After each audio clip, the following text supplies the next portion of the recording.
Okay, so one thing that I always do after an initial sales meeting is I always send a professional follow-up email. Now, there's a few reasons why you should always send a professional follow-up email, and there's a few things that you should always include in that professional follow-up email to have the biggest impact and get the most value from such a simple thing. Number one, it's professional. So if you're selling a professional product or service, then this email that the prospective client gets, that's the first deliverable from your company. You want to make sure that it's good quality, you want to make sure that it's accurate, and you want to make sure that you are reflecting upon the product or service that you're going to be delivering to them in each transaction following on from that simple email. Number two, you're both going to benefit from this initial email, because if you've both invested the time in having an initial meeting and discussing a potential solution and agreeing on some next steps, the minimum that you're both going to want to get out of that is for something else to happen after that. And so by documenting it, writing it down, and sending it over to them, then you've got a mechanism in place, you've got a direction that you can both work towards, and there's probably more likely that something's going to happen from there on in.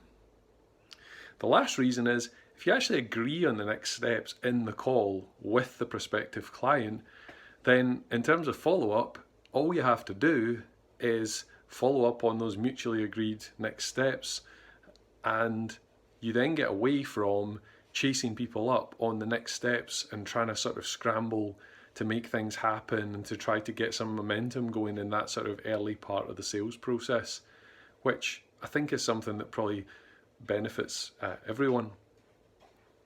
Now, I'm going to put an example of the template that I tend to use for these follow-up emails in the comments. So if you want to, you can have a look at that, maybe use it yourself.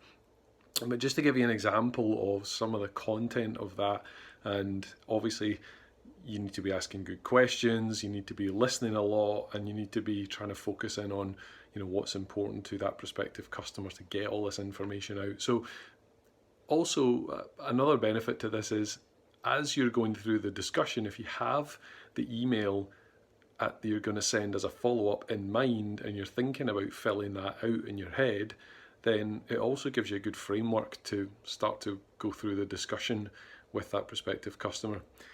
So I'd say something like, "Hi, prospect name, thanks for the opportunity to speak with you today. We discussed that you're trying to achieve the following goal. Could be one, could be two, could be three, could be more. To be honest, it's probably going to be one or two main things that they're really trying to do. And we mentioned that you're having the following challenges that are stopping you achieving this. So this is the gap, this is what they're missing out on. They don't have enough time, the current systems aren't capable, or they are capable but it's too time consuming, or you get the picture. We agreed that if my company could help you solve these, then you're interested to evaluate our solution more." Okay, so based on that, we've agreed to the following next steps, and you then list out all of the next steps that you agreed to, and then who's responsible for completing those next steps, much in the way that like a project manager would. And that's going to be a mixture of tasks, the things that you need to do and things that they need to do. So an example might be you need to arrange a demo of whatever product or service, or a further presentation for them, and you'll need to check with people on your side and get some dates. The example on their side is maybe they need to get the diaries out for the other people, get some dates, and then propose some of them. Or maybe they need to send you some more information, some more examples or content or material that you need to work with.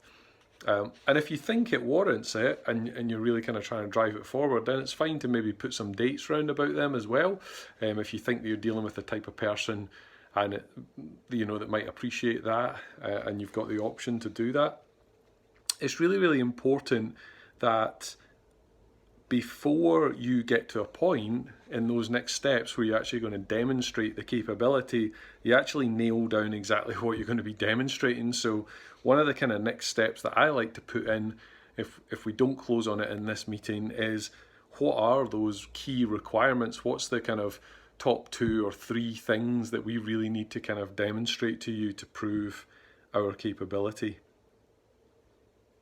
And that might actually lead to another discussion where you and maybe some of the other people that are involved in the process on their side sit and just talk about the requirements.